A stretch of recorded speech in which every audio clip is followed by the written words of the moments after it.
Hola a todos, buenos días. Hoy vamos a hablar sobre lo que es la coagulación. A ver, cuando nosotros hablamos de coagulación es un proceso muy importante, pero que forma parte de otro proceso o de otro objetivo, por así lo queremos ver. ¿Sale? ¿Por qué lo voy a decir?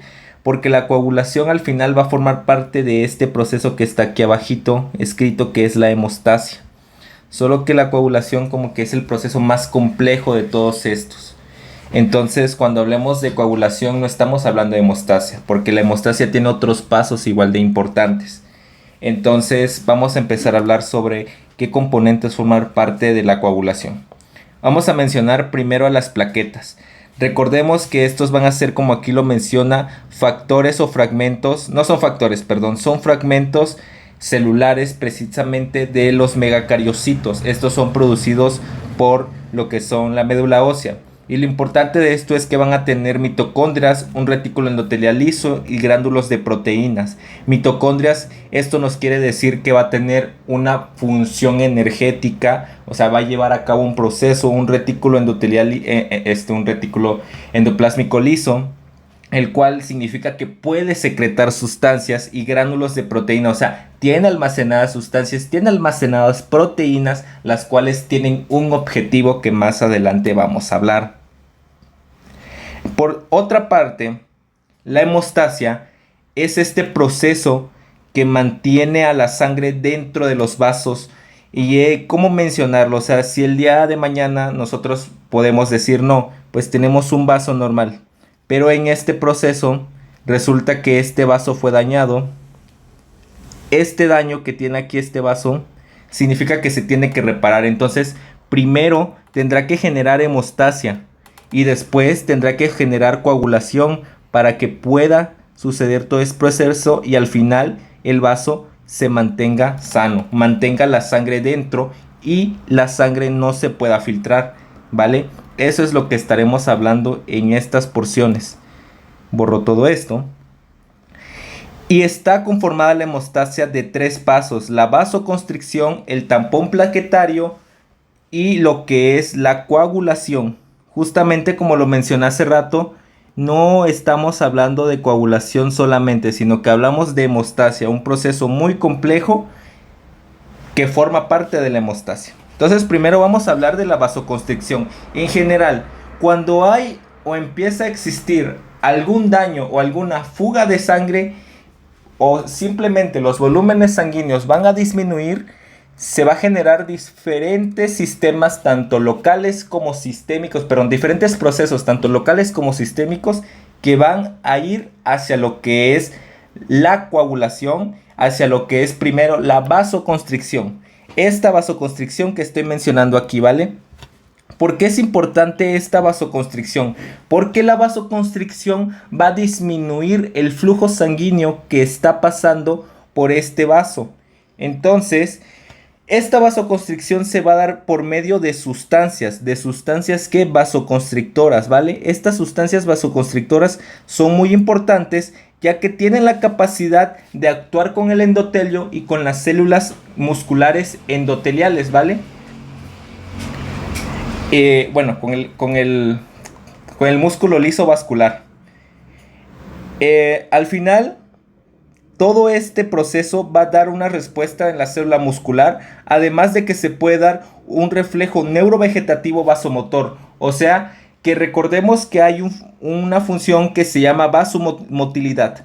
Esta vasomotilidad tiene una función muy importante de mantener un vaso pequeñito o un vaso más grande de acuerdo a las necesidades que tenga. Entonces va a interactuar en la vasomotilidad para disminuir o para que se tienda a una vasoconstricción. Entonces esto es a través de señales nerviosas, también se puede dar. ¿Por qué? Porque al final tiene músculo liso, entonces las diferentes neuronas pueden estar llegando aquí para generar lo que es la vasomotilidad o estas contracciones por un reflejo neurovegetativo motor. Además, más adelante veremos que se puede liberar endotelina. La endotelina es muy importante porque recordemos que incluso está sobreexpresada en patologías como la hipertensión. Pero en general la endotelina no se produce tanto y normalmente en un vaso siempre se va a estar produciendo más óxido nítrico. Pero en este caso cuando se produce endotelina se va a producir lo que es vasoconstricción. Es por esto que la endotelina es vasoconstrictora, por eso se ve aumentada en la hipertensión. Tiene esta capacidad de regular el flujo sanguíneo a través de una vasoconstricción. Y al final, otra cosa que tenemos que hablar de la endotelina es cómo es inhibida. Es inhibida por la serotonina y además es inhibida por el flujo turbulento. ¿Vale? Vamos a ver ahora sobre la fase plaquetaria. Ya hablamos sobre lo que es la fase de la vasoconstricción. Ahora vamos con la fase plaquetaria. La segunda fase. La fase plaquetaria es una fase donde vamos a ver una expresión de la función de las plaquetas. Para que exista esta expresión necesitamos un daño vascular. Este daño vascular, como lo voy a dibujar ahorita, recordemos que las células endoteliales van a tener distintas, o en general todas las células, van a expresar en su superficie celular, en su membrana, diferentes sustancias. Pero cuando estas células se llegan a dañar, van a empezar a expresar sustancias que generalmente no corresponden. Vamos a dibujarlo así como una célula rota, ¿vale? Vamos a dibujarle sus núcleos para que como que se entienda un poquito más.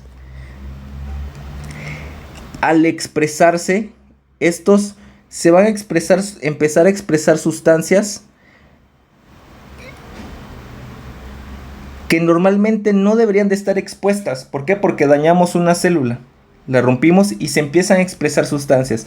Estas sustancias pueden ser el colágeno, los proteoglucanos y la fibronectina. Una vez que existe la exposición a estas sustancias, una plaqueta, la voy a dibujar así, una plaqueta que normalmente es más ovaladita, va a pasar por aquí y va a ver estas sustancias. Y estas sustancias van a hacer que las plaquetas se empiecen a activar. Más adelante vamos a ver el proceso que llevan a cabo. Empezamos a hablar de una plaqueta activada.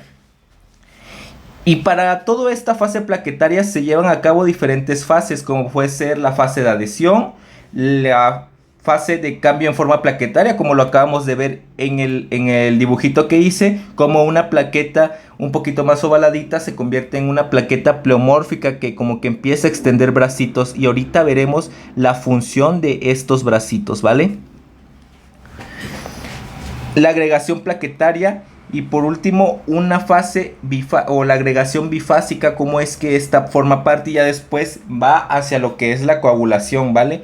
Bueno, mejor dicho, no es como que vaya la coagulación, sino como que todos estos procesos se están llevando a cabo al mismo tiempo, porque incluso en la coagulación veremos que hay distintas fases, como puede ser una vía extrínseca y una vía intrínseca, la cual una va a depender más de ciertos factores y otra va a darse sí porque sí, ¿vale? Entonces, regresando aquí, primero la adhesión.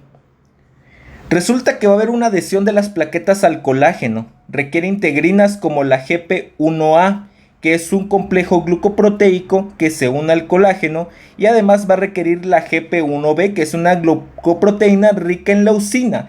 Es importante mencionar que es rica en leucina porque esta porción proteica de la leucina o de aminoácido se va a unir de una manera fácil a lo que es el factor de von Willebrand, que más adelante vamos a hablar de él, de los factores de la coagulación, ¿vale? Entonces, esta adhesión, ¿cómo se da? Digamos que en la célula, vamos a volver a dibujar nuestra célula, pero un poquito más grandecita. Aquí y aquí. Resulta que hubo un daño celular.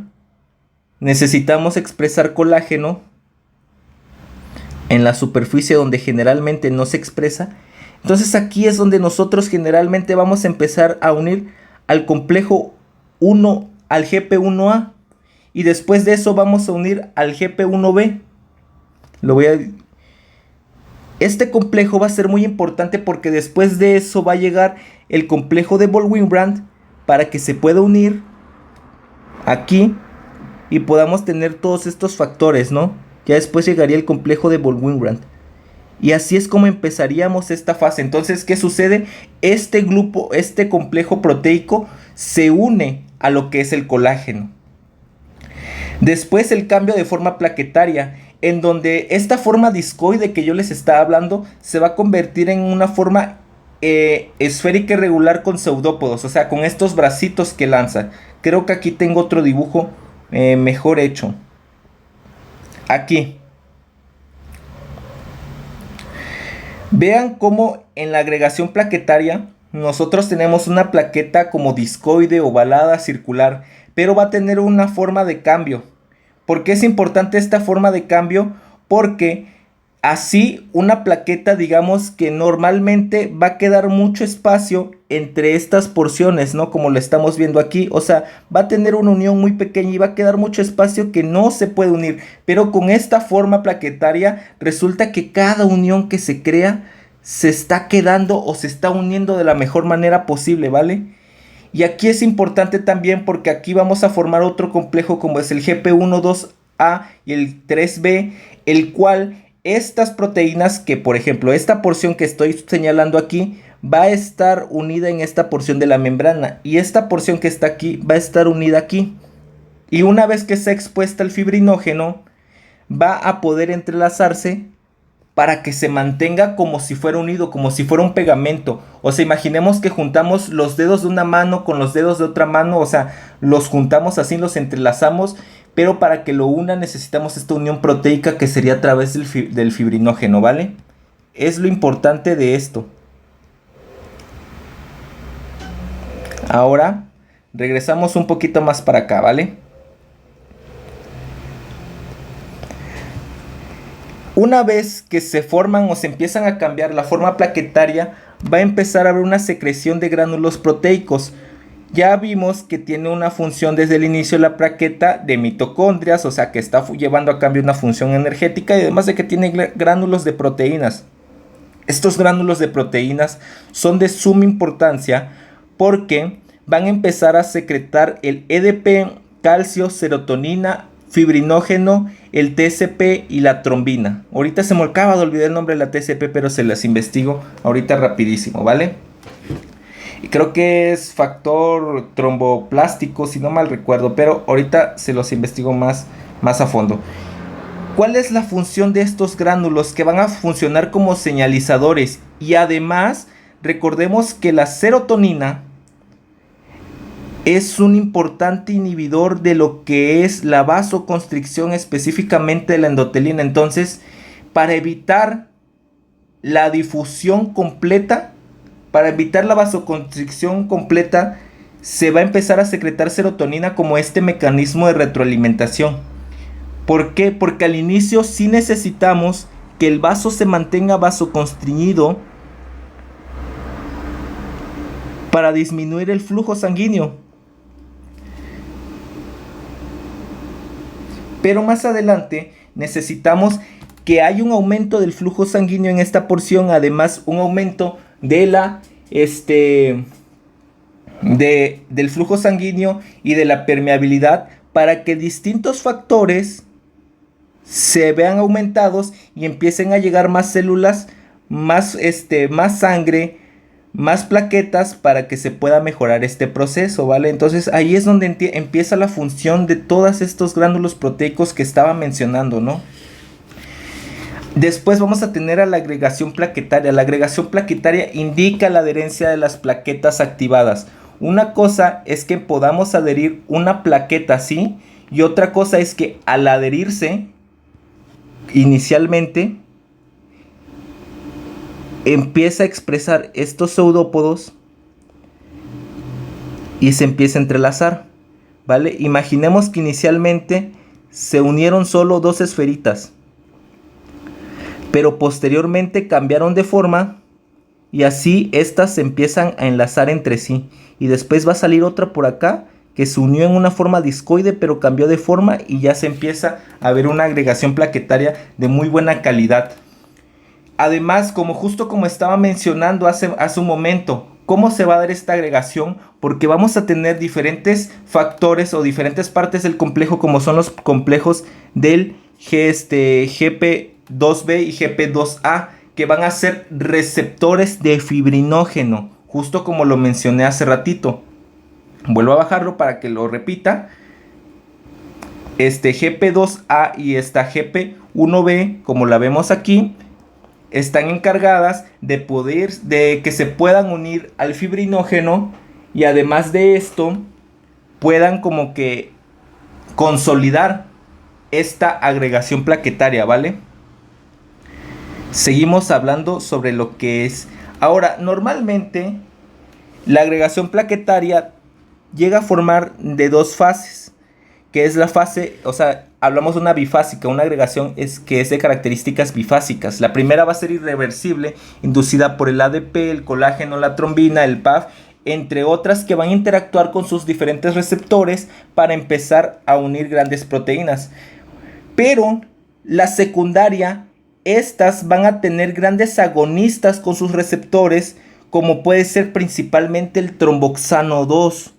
Esta es muy importante porque además va a volver a activar lo que es la vasoconstricción. Sí, mencioné hace un momento que la serotonina que se libera empieza a disminuir la vasoconstricción que ya se había hecho, pero necesitamos continuar manteniendo esa vasoconstricción, porque aquí veremos que la coagulación no es de 1 minuto ni de 2. Vean que hay factores que llegan a vivir o llegan a tener vida media de hasta 5 días. Entonces eso para nosotros es muy importante, porque necesita vasoconstriñirse, vasodilatarse, otra vez vasoconstriñirse, o sea, va en un mecanismo hasta ya al final que todos estos complejos se empiezan a acabar, ¿vale? Continuamos. Cuando yo hablo de cómo es que se libera, es que vamos a activar la activación del PLC. Este PLC va a ser una proteína que va a estar en la membrana celular, como lo podemos ver aquí. Entonces digamos que el colágeno que estaba en las células, como lo podemos ver aquí, se va a unir a un respectivo receptor celular que va a activar a una proteína G y va a activar al PLC. Esto va a activar segundos mensajeros como es el diaglicerol y el inositol 3-fosfato, que son los que acabo de escribir aquí. Estos en todos lados ya sabemos que actúan como segundos mensajeros, ¿vale? Una vez que hay esta difusión de estos dos factores que están aquí, recordemos que van a actuar con vesículas y van a liberar el calcio. ¿Para qué? Para que estos se liberen a lo que es al final actúen con la miocina. Y el objetivo de actuar con la miocina es que actúen con los músculos celulares endoteliales, el músculo liso endotelial, y puedan al final llevar a una vasoconstricción, ¿no? Entonces este adenosín difosfato va a actuar otra vez con la fosfolipasa 2, la PLA2, va a escindir fosfolípidos. O sea, volvamos por partes. El objetivo de todo esto es que se produzcan gránulos de adenosín difosfato al activar el PLC. Este PLC se va a difundir y va a funcionar como funciones autócrinas. Entonces va a activar junto con el colágeno a la fosfolipasa 2, la cual va a escindir fosfolípidos de la membrana celular. Y después de escindir estos fosfolípidos de nuestra membrana celular, va a empezar el ciclo de la inflamación. Esta inflamación está mediada principalmente por el ácido araquinoico. No es objetivo de esta plática hablar sobre lo que es el ácido araquinoico, sino ver cómo la ciclooxigenasa empieza a activar al tromboxano 2. Además, el tromboxano 2, como ya hace rato lo habíamos mencionado hace un momento, el tromboxano 2 tiene esta fase importante de agregación plaquetaria y de vasoconstricción, porque el tromboxano 2 va a estimular a la creación de las glucoproteínas 2A y 3B, que son las que intervienen en la agregación plaquetaria, o sea, en esta consolidación de la agregación plaquetaria.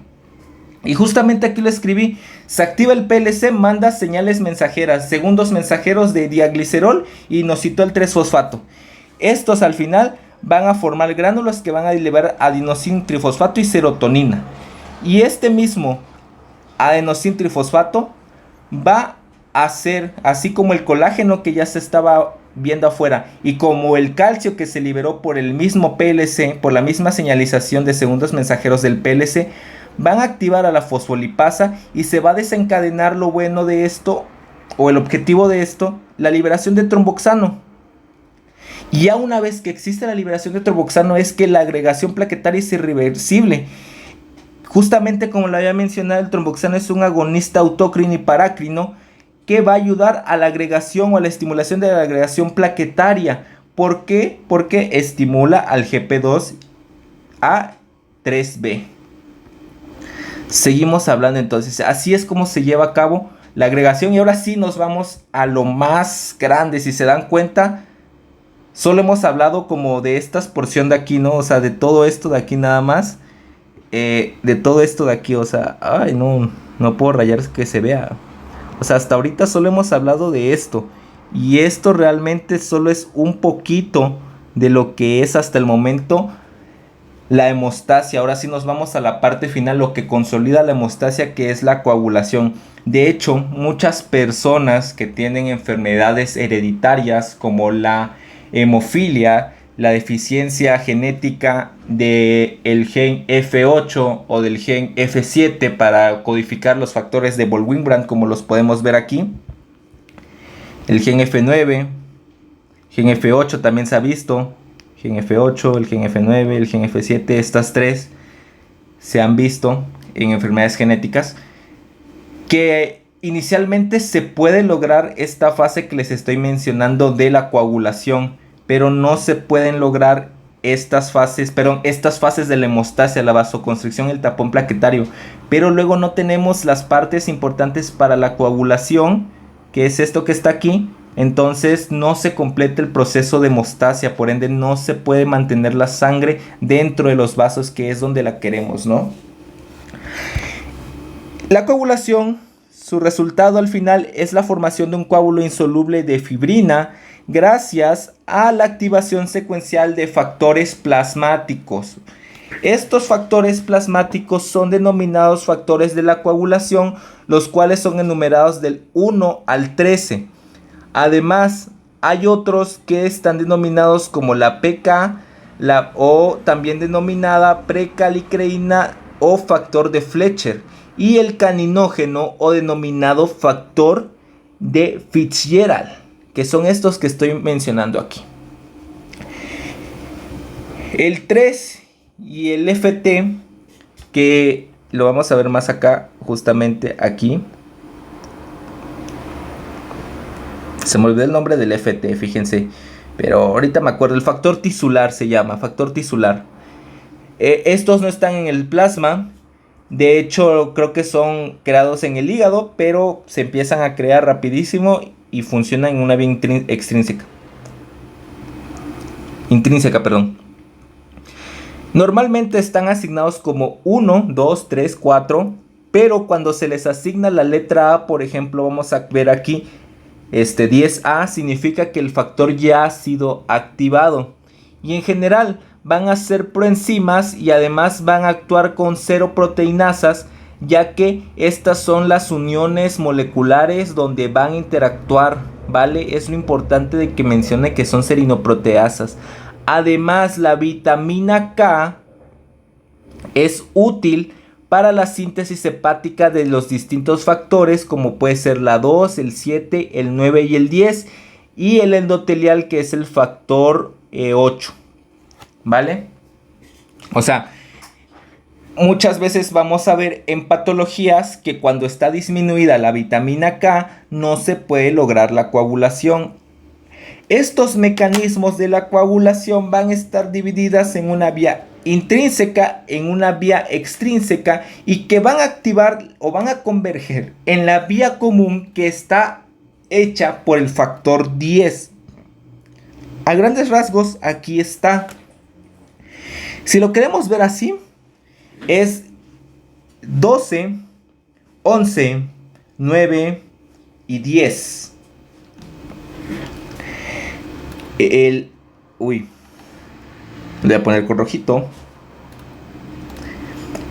El 12 se activa 12A por medio del colágeno y las plaquetas. O sea, por el daño tisular, por las proteínas que se liberaron en el daño tisular. Van a activar al factor 9, o sea, el 12A activa al 11, que se va a convertir en 11A. El 11A como cofactor va al calcio, 11A más calcio van a activar al 9. Y en trabajo, el 8, que es activado por la trombina, que es liberada aquí, y se llega a interactuar la trombina, o sea, una señal de retroalimentación, una señal cíclica, se activa ¿para qué? Para activar al 10 al final de cuentas, que es esta vía que tenemos aquí. Es en la vía intrínseca. En la extrínseca, el daño tisular, en la que el factor tisular, que es el factor 3, ¿vale? Aquí lo podemos ver junto con el 7 y el 7A, que el 7A al final está actuado por la trombina también. Veremos que van a activar junto con el calcio al factor 10. Entonces el factor 10 siempre va a ser la vía común. Una vez que activamos al factor 10,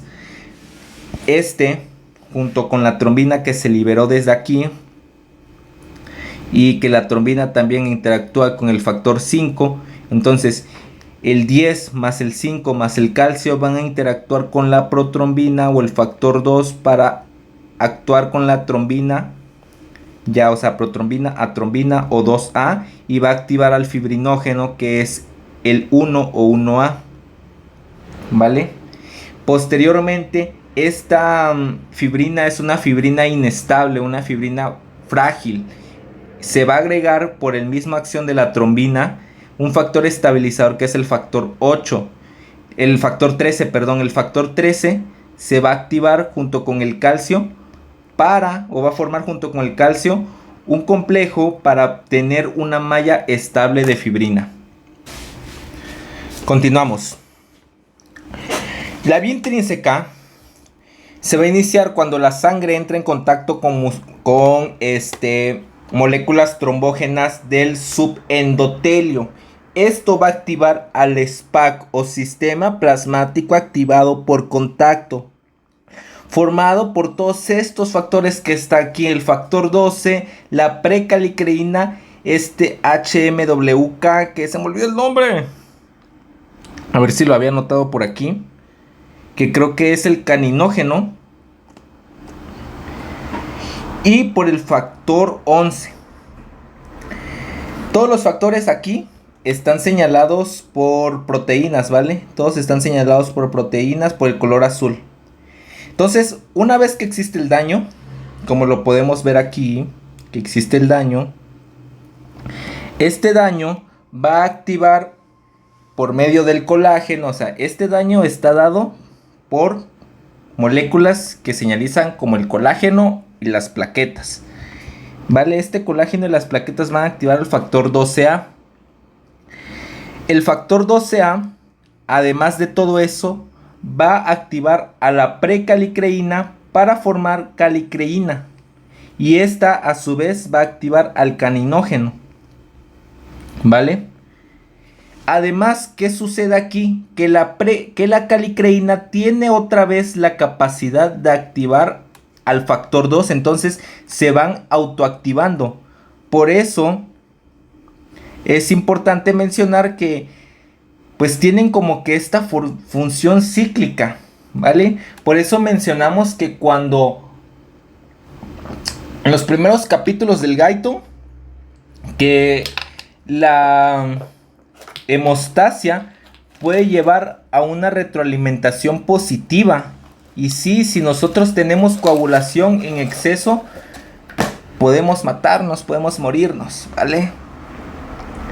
Entonces, una vez que tenemos el factor 12 activado, el 12 va a activar al 11, ¿vale?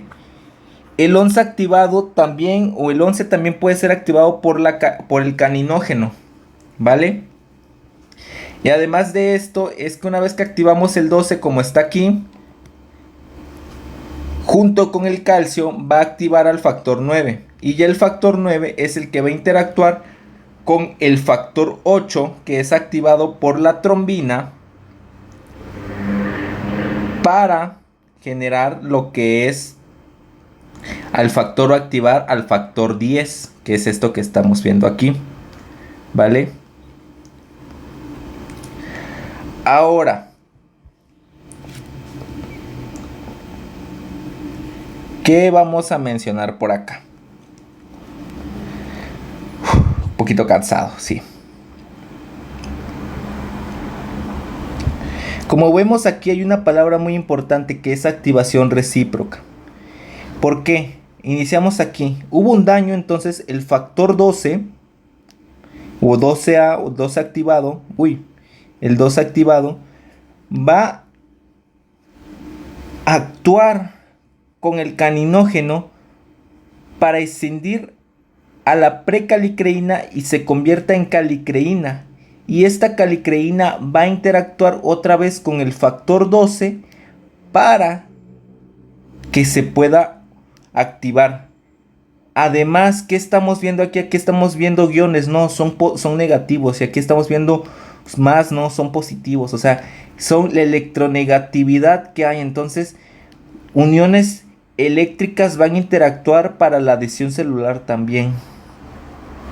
Además, este factor 12, justo como está aquí, que vemos que activa, además de todo esto, o sea, de activar a la precalicreína, el caninógeno y al final formar calicreína y caninógeno, vamos a ver que se activa el factor 11. Entonces el factor 11 va a convertirse en factor 11 activado. Además, o sea, el factor 11 no solo está activado por el factor 12, sino que también está activado por el caninógeno. ¿Y qué es lo importante de aquí? Que va a haber un entrecruzamiento de vías que al final, cuando nosotros activamos al 9, que lo podemos ver aquí, el 11 tiene que activar al 9. El 9 no nada más puede ser activado por el 11, sino que resulta que la vía extrínseca del factor tisular y el factor 7 también pueden afectar o pueden activar al factor 9 para ir a la vía común. O sea, si lo viéramos por aquí, el factor 9, no lo veo por acá, aquí está el factor 9. Estas vías de acá, este complejo puede también activar al factor 9. Entonces va a haber un entrecruzamiento de vías, pero pues estas se activan muy aparte. Entonces estas vías generalmente no se combinan. Y el objetivo tanto de esta como del 9 es activar al 10. Pero esta vía del 7 y del factor tisular pueden activar, como está aquí factor 7, factor tisular, pueden activar al factor 9, ¿vale? Es una de las cosas también importantes de mencionar. Entonces la activación del factor 10 se logra en acción del complejo tenácico o tromboplastina plasmática constituido por el factor 9A, el factor 13, el calcio y los fosfolípidos de membrana. El factor 3 es activado por la trombina. Dado que la vía extrínseca es más rápida, cierta cantidad de trombina siempre va a estar presente para la activación del factor 13. Y el factor 13 actúa como un factor no enzimático que dirige al ensamblaje de otros factores del complejo tenácico, o sea, de estos que están aquí arriba. Ahora hablemos de la vía extrínseca. Esta es un poquito más sencilla porque tenemos al factor tisular, o también conocido como factor 3, ¿vale? Como lo podemos ver aquí en la tablita. Este factor tisular o factor 3 va a estar presente en todos los tejidos, solo que, adivinen, no va a estar expuesto en la membrana. Una vez que hay inflamación como los factores de necrosis tumoral, la interleucina 1, simplemente una lesión, este factor va a expresarse en la membrana celular, como lo podemos ver aquí, ¿vale? Este factor va a interactuar con el factor 7 como estamos viendo en esta porción y va a activarlo. Junto con el calcio va a ir a activar a lo que es al factor 10. Recordemos que factor tisular o bueno TF o factor 3 de la coagulación es lo mismo.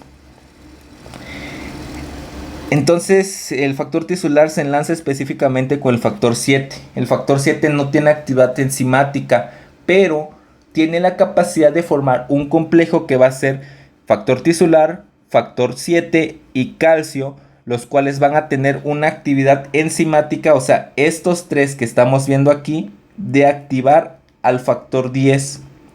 El factor 10 ahora tiene la posibilidad de activar al 7, o sea, una retroalimentación otra vez. Y esta misma tiene la capacidad otra vez de formar complejos de manera más rápida para otra vez activar al factor 10, ¿vale? Y justamente el factor 7A es importante porque puede entrecruzarse, como lo vimos aquí, como está señalado aquí, un entrecruzamiento, ya que este factor 7 con el factor tisular puede activar al factor 9 de la vía intrínseca. La vía común está dada por la formación de la trombina y la fibrina, después de la activación del que ya habíamos hablado por medio de la vía intrínseca, extrínseca del factor 10. Entonces, ¿cómo formamos trombina? El factor 10, los fosfolípidos y el calcio formarán un complejo protrombotrombinásico que actúa de manera proteolítica para escindir a la trombina, ¿vale? Ahorita hablaremos de un poquito más y todos los dibujitos que tengo aquí abajo. El factor 5 que está presente en las plaquetas se va a enlazar con los fosfolípidos y es activado de trombina a factor 5A, el cual actúa como factor para la conversión de la protrombina a trombina. O sea, se va a estimular a partir del factor 10 la formación de trombina, como lo podemos ver aquí, perdón, la estimulación de la trombina de la protrombina a la trombina. Además de que resulta que la trombina, como ya lo estamos mencionando, actúa con el factor 5 y el factor 5 tiene la capacidad de otra vez estimular al 10. Entonces el 10 puede ser estimulado por el complejo del factor tisular, el factor 7 y el calcio, por el factor 9 y por el factor 5, ¿vale? Entonces, si lo vemos así más ordenada, el complejo del factor tisular y el complejo, el factor 9A van a activar al factor 10 para el factor 10 activado, ¿vale?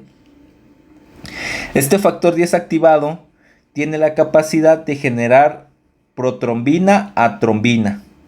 La trombina que ya se liberó va a actuar con el factor 5 para activar más factor 10, ¿vale? Además que se van a utilizar como mediadores o como cofactores a lo que es el calcio y a los fosfolípidos, como lo vimos aquí arribita. Entonces, básicamente el factor 10, como lo vemos aquí, se une el factor 10 activado con... no es con este. El factor 10 activado con el factor 5 y va a formar este complejo. El factor 10 activado, el factor 5 activado y el calcio, el cual va a extender de protrombina a trombina.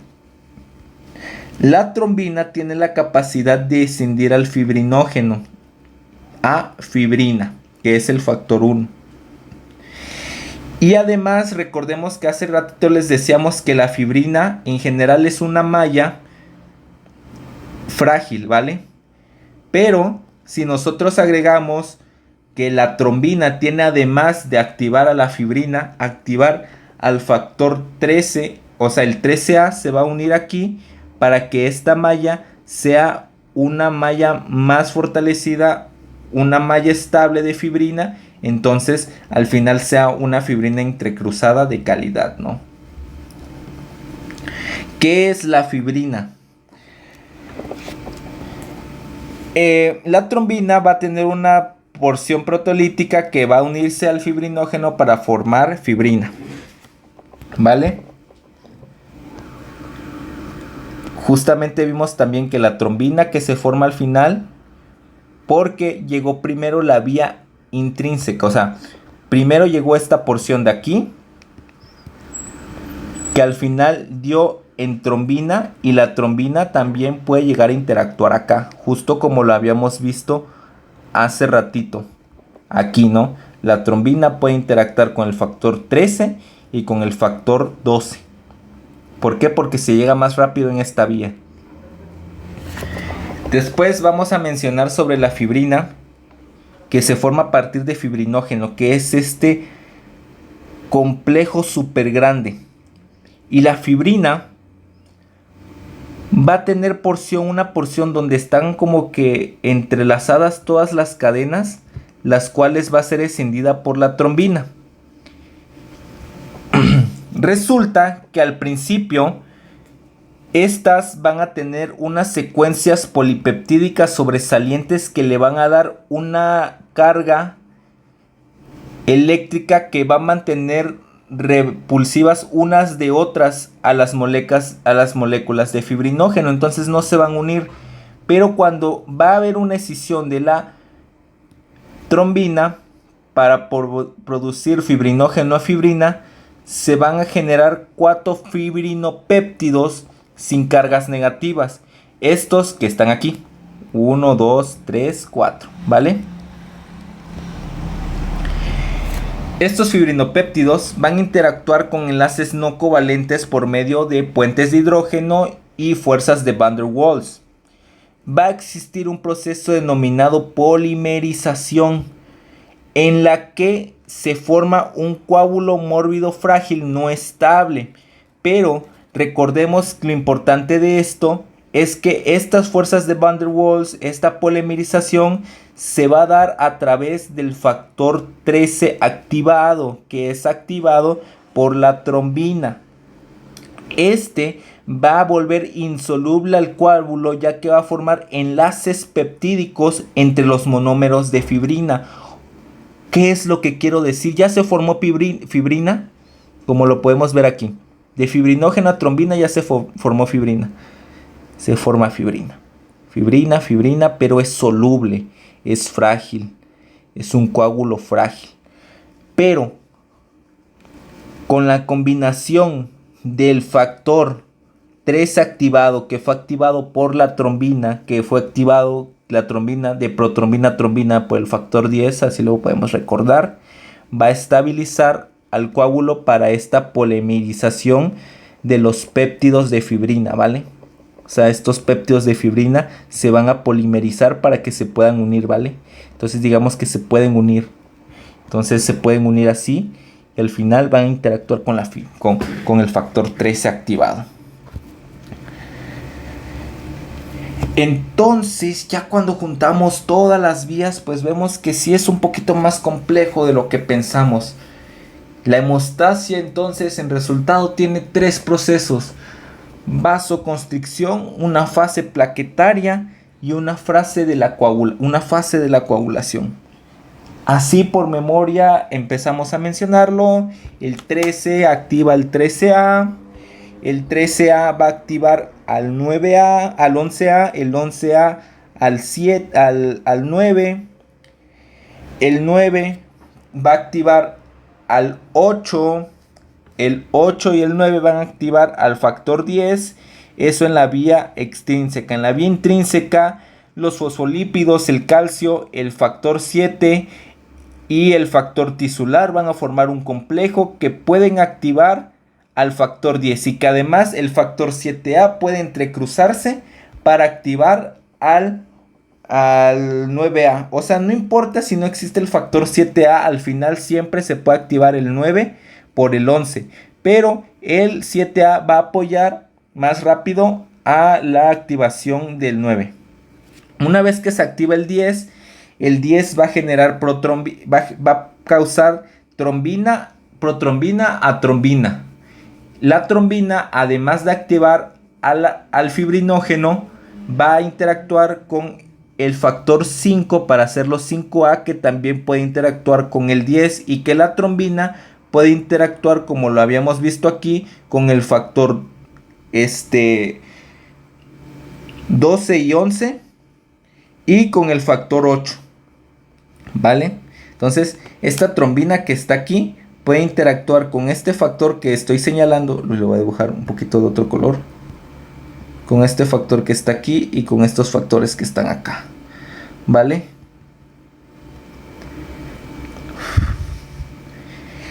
Esta trombina interactúa con el fibrinógeno y con el factor 13. El factor 13 se activa en factor 13A. El fibrinógeno se convierte en fibrina.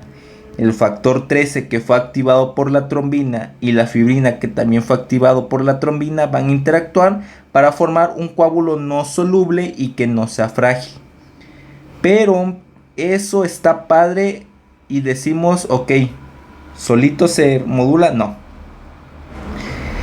El coágulo debe de ser local. No debe ser un coágulo sistémico. Un coágulo sistémico es imposible. Entonces, ¿qué sucede?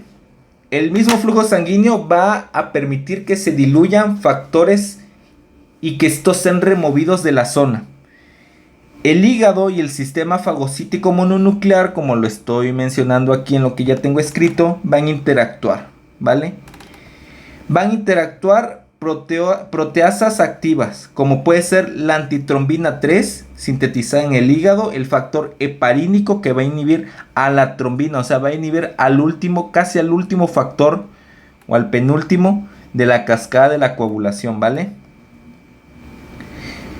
La proteína S, C y S, que estas van a va a haber una interacción, la cual va a crear una proteína anticoagulante como es la proteína C, y va a destruir al factor 5 y al factor 8, y al final también se va a inhibir al complejo del factor tisular con el factor 7 activado. Pero algo más importante que eso es la fase fibrinolítica, ¿vale? O sea, aquí podemos tener la coagulación y estos anticoagulantes naturales. Otro anticoagulante que podemos dar, heparina sódica, por ejemplo. Pero la fibrinólisis es el proceso por el cual el coágulo se disuelve después de que haya cumplido su función. Entonces, nosotros generalmente tenemos fibrinógeno. Plasminógeno, perdón. El cual es sintetizado en el hígado. Tiene la capacidad de enlazarse a la lisina de la fibrina y va a permanecer dentro del coágulo. O sea, imaginemos que hay algo importante. Se empieza a formar este coágulo de fibrina. Pero antes de que la fibrina sea estabilizada por el factor 7 y ya sea un coágulo así fuerte, va a almacenarse por ahí ciertas porciones de plasminógeno. Una vez que ya entre el factor 13, se cierra, esta red o esta malla se estabiliza. ¿Y qué es lo importante de esto? Que dentro de esta malla queda esto que nosotros conocemos como plasminógeno. Por eso yo aquí dibujo que el plasminógeno va a ser el soldado en el caballo de Troya, el cual, sin darse cuenta, el fibrinógeno, imaginemos que es algo, o la malla de fibrina es algo que se quiere perpetuar, ¿no? Pero no sabe que, sin darse cuenta, dentro de él dejó activado aquello que puede estimular su destrucción. Entonces borro todo esto. Entonces, el plasminógeno, por a través del TPA y el UPA, que son inhibidores activadores del plasminógeno, ¿vale? Perdón, no, mentiras. Son proteínas, ¿vale?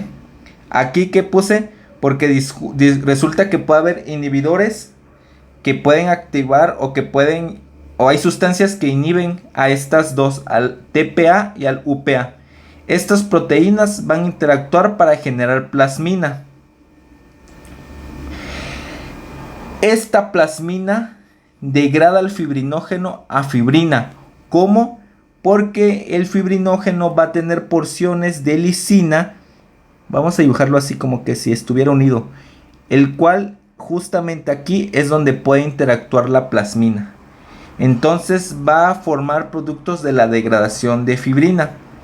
Nosotros podemos saber que ya hubo una degradación porque podemos medir esto, la fibrina degradada. Entonces cuando tenemos el aumento sérico de la fibrina que es degradada, va a indicar que ya hubo fibrinólisis, ¿vale? Eso es lo importante de aquí. Entonces, ¿qué podemos ver? Que las proteínas TPA y UPA, así como que la calicreína, que se forma a partir de la precalicreína, que se forma a partir del factor 12, principalmente, va a producir el pro-UAP al UPA, que esto puede llevar a la fibrinólisis. ¿Por qué? Porque activa de plasminógeno a plasmina. O sea, esto es lo que sucede y ya vimos todo el proceso cómo es que se lleva a cabo, ¿no? La plasmina va a degradar el fibrinógeno a la fibrina porque interactúa con sus enlaces de arginina y lisina. Entonces resulta que la plasmina también puede ser inhibida por inhibidores de la plasmina como la alfa-2 antiplasmina y la macroglobulina, que se van a activar por la misma presencia de la plasmina. Sin estos, entonces imaginemos que el día de mañana no tenemos estos. ¿Qué sucede? Pues todo lo que estemos viendo ahí va a hacer que no se genere plasmina nunca. Entonces si volvemos a sangrar solito porque seguía presente, estos inhibidores se empiezan a seguir, ¿no? O sea, sin estos inhibidores continúa la plasmina degradando y nunca vamos a consolidar un coágulo bien. Pero si la misma plasminógeno que quedó atrapado por le decimos el caballo de Troya, pues va a hacer que se degrade. Entonces creo que hasta aquí pudimos ver la cascada de la coagulación de una buena manera. Espero les funcione, les paso el apunte.